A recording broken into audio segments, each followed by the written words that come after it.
कहानी की शुरुआत में हमें दिखाया जाता है कि एक लड़का जिसका नाम चिहिरो है वह टीवी में ज़ॉम्बी मूवी देख रहा है। वास्तव में चिहिरो को ज़ॉम्बी बहुत पसंद है। वह ज़ॉम्बी लड़की के साथ प्यार के सपने भी देखता है। जब वह अपने मन की यह बात अपने दोस्तों को बताता है तो वे लोग उसका मजाक उड़ाते हैं क्योंकि यह किसी भी तरह से पॉसिबल नहीं था। चिहिरो के फैमिली में उसके पापा, छोटी बहन, दादाजी और एक प्यारी सी बिल्ली बाबू है। उसकी माँ बचपन में ही उसे छोड़कर चली गई थी। फिलहाल उनकी फैमिली स्टेबल है और खुश है। एक दिन बाबू, जो कि उनकी बिल्ली थी, वह कार एक्सीडेंट में मारी जाती है। अपने इस खास फैमिली मेंबर के चले जाने पर पूरे परिवार में मायूसी छा जाती है। चिहिरो तो घर से निकलना ही बंद कर देता है। तभी उसके दिमाग में एक विचार आता है। पिछले साल उसे अपने अंकल के गांव की लाइब्रेरी से एक प्राचीन किताब मिली थी जिसमें कि मरे हुए को पुनर्जीवित करने का टोटका लिखा हुआ था। वह इस पर विश्वास तो नहीं करता पर उसे अपने साथ ले लेता है। अब वह बाबू को फिर से जीवित करने का एक असंभावित कोशिश करता है। वह इस टोटके को एक खाली पड़े बिल्डिंग में करना शुरू करता है। तभी एक शाम उसे एक काले बालों वाली लड़की बिल्डिंग के नीचे बने हुए कुएं में चीखते हुए दिखती है। वह घबरा जाता है। अगले दिन जब वह अपने दोस्तों के साथ स्कूल जा रहा होता है तो उसका एक दोस्त यशुडा उसे बताता है कि सेंका गर्ल्स एकेडमी में प्रिंसिपल की बेटी ने एडमिशन लिया है। उसका नाम रे है और वह बहुत ही खूबसूरत है। पर ऐसा लगता है कि चिहिरो इसमें ज्यादा इंटरेस्टेड नहीं है। अगली शाम वह फिर से अपने काम को आगे बढ़ाता है और उस शाम को भी वह काले बालों वाली लड़की फिर से उस कुएं के पास आती है और कुएं में झुककर जोर से चिल्लाते हुए कहती है उसे यह जीवन पसंद नहीं है और वह किसी दूसरे परिवार में पैदा होना चाहती है। उसके फादर उसके ग्रोथ को देखने के लिए उसकी नंगी तस्वीरें लेते रहते हैं। वह इससे छुटकारा चाहती है। उस लड़की की इन बातों को चिहिरो खिड़की से छुपकर सुन रहा होता है। वह ऐसी बातों को सुनकर चौंक जाता है और उसके हाथ की बोतल गिर जाती है। बोतल की आवाज से वह लड़की चिहिरो को देख लेती है और दोनों में ऑकवर्ड मोमेंट क्रिएट होता है। हमें पता चलता है कि ये लड़की ही रे है जो कि अपने फैमिली से परेशान है। उनमें कुछ बातें होती है। चिहिरो उसे अपना प्लान शेयर करता है कि वह अपनी बिल्ली बाबू को जिंदा करने पर काम कर रहा है। रे को यह सब इंटरेस्टिंग लगता है और वह उसकी मदद करने की पेशकश करती है। रे ज़ॉम्बी के बारे में ज्यादा नहीं जानती, इसलिए चिहिरो उसे एक ज़ॉम्बी मूवी दिखाता है। उसके बाद घर जाते हुए रे फिसल कर गिर जाती है और उसकी पेंटी चिहिरो को दिख जाती है। रे घबरा कर अपना कपड़ा ठीक करती है पर चिहिरो ऐसा रिएक्ट करता है कि जैसे उसने कुछ देखा ही नहीं। वो कंफर्टेबल हो जाती है। रे अपने फैमिली के बारे में सोचती है जहाँ उसके पिता बचपन से ही उसे कामुक नजर से देखते थे। उसकी माँ आर्या भी उसका उतना ज्यादा केयर नहीं करती। उसके पिता हर साल बिना कपड़ों के उसकी तस्वीरें लेते थे। पहले तो रे को यह सब नॉर्मल लगता था, लेकिन जब रे ने इन बातों को अपने फर्स्ट फ्रेंड को बताया तो वह सुनकर चौंक गई और उसे समझाया कि यह नॉर्मल नहीं है, उसे उसका विरोध करना चाहिए। फलस्वरूप जब रे के फादर डेनी उसे कामुकता से छूने आते हैं तो वह उसका पहली बार विरोध करती है। अगले दिन रे को पता चलता है कि उसकी फ्रेंड और फैमिली को शहर से जबरदस्ती निकाल दिया जा रहा है। डेनी रे से कहता है कि अगर कोई भी उसके रास्ते में आएगा तो वह उसकी जिंदगी नर्क बना देगा। इसलिए रे भी इस जिंदगी से हताश हो चुकी है। अगली शाम जब रे काढ़ा बनाने में चिहिरो की मदद कर रही होती है तब वह उसे कहती है कि अगर वो किसी कारण से मर जाए तो मुझे ये काढ़ा पिलाकर फिर से पुनर्जीवित कर देना। पूरा प्रोसेस कंप्लीट होने के बाद वह उस काढ़े को बाबू को पिलाता है। तभी रे चुपके से एक शीशी में काढ़ा भरकर उसे अपने पास रख लेती है। काफी वेट करने के बाद भी बाबू पर काढ़े का कोई असर नहीं होता। निराश होकर चिहिरो डिसाइड करता है कि वह अगले दिन बाबू को दफना देगा। रे को किसी कारण से चलने में तकलीफ हो रही होती है तो चिहिरो उसे उठाकर अपने साइकिल में बैठा देता है और उसे घर तक छोड़ने निकल जाता है। रास्ते में वह रे को बाबू के फ्यूनरल में आने को कहता है। उसके बाद रे लुक छिप कर अपने घर में घुसती है, लेकिन डेनी उसे चिहिरो के साथ बात करते हुए देख लेता है, जिसकी वजह से वह घर में उस पर हाथ भी उठाता है। चिहिरो बाबू के उस बॉक्स को घर ले आता है। वहाँ उसकी कजन सिस्टर रेंको भी होती है।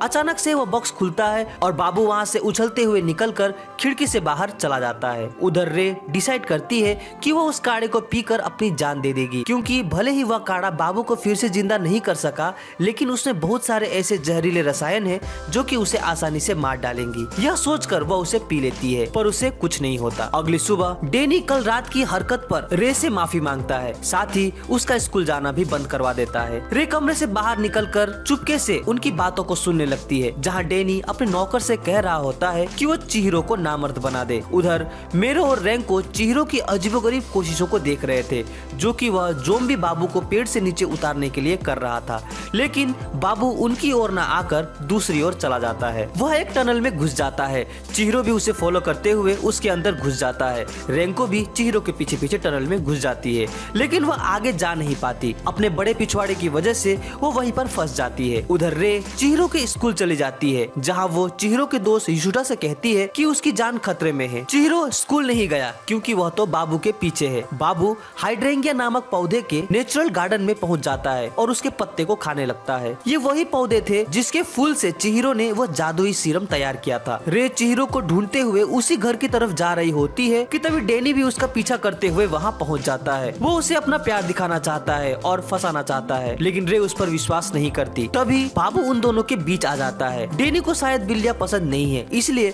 वह उसे मारने के लिए छड़ी उठाता है, लेकिन गलती से रे को धक्का लग जाता है और वह पहाड़ी से नीचे गिर जाती है और उसकी जान चली जाती है। चिहिरो नीचे खड़ा यह सब देख रहा होता है। रे जमीन पर पड़ी है और मर चुकी है। इसे देख चिहिरो रोने लगता है, लेकिन तभी रे चिहिरो को पुकारते हुए खड़ी होती है। चिहिरो यह देखकर चौंक जाता है। वो चिहिरो के पास आती है और उससे गले मिलती है और कहती है कि तुमने वादा किया था कि मेरे मरने के बाद तुम मेरा ख्याल रखोगे। चिहिरो को पता चल जाता है कि जरूर उसने भी सीरम पी रखा है, इसलिए वो मरने के बाद भी जिंदा है। डैनी रे को ऐसी स्थिति में देख दुखी होकर उसके पास आता है, लेकिन रे हंसते हुए उसे कहती है कि वो मर चुकी है और अब वह उसकी बेटी नहीं रही। यह सुनकर वो लोग मायूस होकर वहाँ से चले जाते हैं। डैनी उदास होकर बाथरूम में सोच रहा होता है कि उससे आखिर गलती हुई कहाँ। बाहर उसकी नौकरानियां बात करती है कि रे एक लड़के के साथ भाग गई है। यह सब बातें आर्या सुन लेती है और वह बाथरूम के अंदर घुस जाती है और गुस्से से रे के बारे में डैनी से पूछती है। वो बहुत दुखी होकर कहता है कि चिहिरो ने उसकी बेटी पर काला जादू करके उसे भ्रष्ट कर दिया है। इधर रे चिहिरो के घर में अपने खुद के कटे फटे शरीर की सिलाई कर रही होती है। उसे ऐसा करने में किसी भी तरह की दर्द की अनुभूति नहीं होती, पर चिहिरो अभी तक घबराया हुआ है। वो रे को खुश देखकर कहता है कि तुम ऐसी सिचुएशन पर खुश कैसे हो। रे हंसती है और कहती है कि वो खुश है क्योंकि यह पहली बार है जब वो किसी लड़के के कमरे में है और अपनी जिंदगी को अपने तरीके से जी रही है। वह ज़ॉम्बी बनकर खुश है। चिहिरो उससे पूछता है कि क्या तुमने सोचा है कि ज़ॉम्बी बनकर तुम्हें कितनी मुसीबतों का सामना करना पड़ सकता है। वो कहती है कि मुझे कोई चिंता नहीं क्योंकि तुमने मेरी जिम्मेदारी लेने का वादा किया है। चिहिरो खुद सोच में पड़ जाता है। बातों ही बातों में रे चिहिरो को किस करने ही वाली होती है कि तभी बाहर से रेंको चिल्लाते हुए चिहिरो को पुकारने लगती है। रे रुक जाती है और चिहिरो बाहर निकल जाता है। जब वह अपने कमरे में वापस आता है तो पाता है कि रे बिना कपड़ों के फ्लोर पर लेटी हुई है। थोड़ी देर के लिए वो बहुत खुश हो जाता है। फिर वो उससे पूछता है कि वो ऐसे क्यों लेटी है। रे कहती है कि उसका शरीर हार्ड हो रहा है। चिहिरो सोचता है कि इसे वापस कैसे ठीक किया जाए क्योंकि ऐसे तो वो मूवमेंट ही नहीं कर पाएगी। वह रे का बिस्तर कबर्ड के अंदर बना देता है ताकि वो वहाँ सुरक्षित रहे और उसे ठीक करने का उपाय सोचता है। चिहिरो का घर जो कि एक पारंपरिक टेम्पल ही है। टेम्पल की सफाई में सबकी अलग अलग जिम्मेदारियां हैं। चिहिरो का काम टेम्पल के फ्लोर को साफ करना है। वह सफाई करते हुए सोचता है कि उसे इस वक्त यहाँ नहीं बल्कि रे के साथ होना चाहिए था। तभी उसके पापा उसके पास आते हैं और कहते हैं कि सुना है तुमने फिर से घर में एक नई बिल्ली लाई है। चिहिरो उन्हें बताता है कि ये बिल्ली नई नहीं है बल्कि बाबू ही है। उसके दादाजी यह सुन लेते हैं। वो भी चिहिरो की हाँ में हाँ मिलाते हुए कहते हैं कि ये बाबू ही है। उसको मेरे बनाए हुए रीएनिमेशन पिल से जिंदा किया गया है। यह सुनकर चिहिरो चौंक जाता है। वो उनसे पूछता है कि क्या वो टोटका आपने लिखा था, लेकिन उसके दादाजी सब कुछ भूल जाते हैं। उन्हें भूल जाने की बीमारी ही है और वो वहाँ से चले जाते हैं। पर चिहिरो के डैड और बहन को चिहिरो की बातों पर विश्वास नहीं है, इसलिए वो उसे कहते हैं कि काम से भागने के बजाय काम पर ध्यान दो। इधर रेंको चुपचाप से चिहिरो के कमरे में घुस जाती है और उसके ज़ॉम्बीज़ डीवीडी के कलेक्शन को देखने लगती है। तभी उसे वहाँ एक काला लंबा बाल दिखता है। वो सोच में पड़ जाती है कि आखिर ये है किसका। फिर उसकी नजर उसी कबर्ड पर जाती है जहाँ रे को रखा गया था। जब वह उस कबर्ड को खोलती है तो वह जगह खाली होता है, पर अचानक छत से रे रेंको के ऊपर गिर जाती है और उसकी बाजुओं को पकड़ लेती है। रेंको उसे देखकर चिल्लाने लगती है और उसके चिल्लाने की आवाज सुनकर घर के सभी लोग चौंक जाते हैं। चिहिरो दौड़ते हुए वहाँ पहुँच जाता है और देखता है कि वास्तव में रे रेंको के शरीर को चाट रही थी। फिर रे जब चिहिरो को देखती है तो वह रेंको को छोड़कर उसे पकड़ लेती है और उसे एक लंबी लिप किस कर देती है। रेंको को पता चल जाता है कि रे भी बाबू की तरह जिंदा नहीं है। वो चिहिरो को रे का हत्यारा मानती है और उस पर कूद पड़ती है। वो देखते हैं कि रे बाबू को फॉलो करते हुए बाहर निकली जा रही है। चिहिरो रेंको को उसके दादाजी को बुलाने को कहता है और खुद उनके पीछे चला जाता है। थोड़ी दूर जाने के बाद वो पाता है कि रे और बाबू उसी हाइड्रेंगिया के बगीचे में जाकर उसके पत्ते खा रहे थे। वो देखता है कि उस पत्ते को खाकर रे वापस से पहले की तरफ बनती जा रही है। जब रे की कॉन्शियसनेस वापस आती है तो वह खुद को नंगा पाकर शर्म से चीख उठती है। चिहिरो उसकी तरफ अपनी शर्ट फेंकता है और अपने दादाजी के पास जाता है। उसके दादाजी उसे बताते हैं कि मरे हुए को जिंदा रखने के लिए वो सीरम 100% उपाय नहीं है। एक न एक दिन उसका शरीर नष्ट हो ही जाएगा, लेकिन हाइड्रेंगिया के पत्ते इसके खत्म होने की दर को कम जरूर कर देते हैं। जब चिहिरो के पिता भी रे को देख लेते हैं तो वो चिहिरो को उसके बारे में पूछते हैं। चिहिरो साहस जुटाते हुए कहता है कि वो उसकी दोस्त है और उनके साथ रहना चाहती है।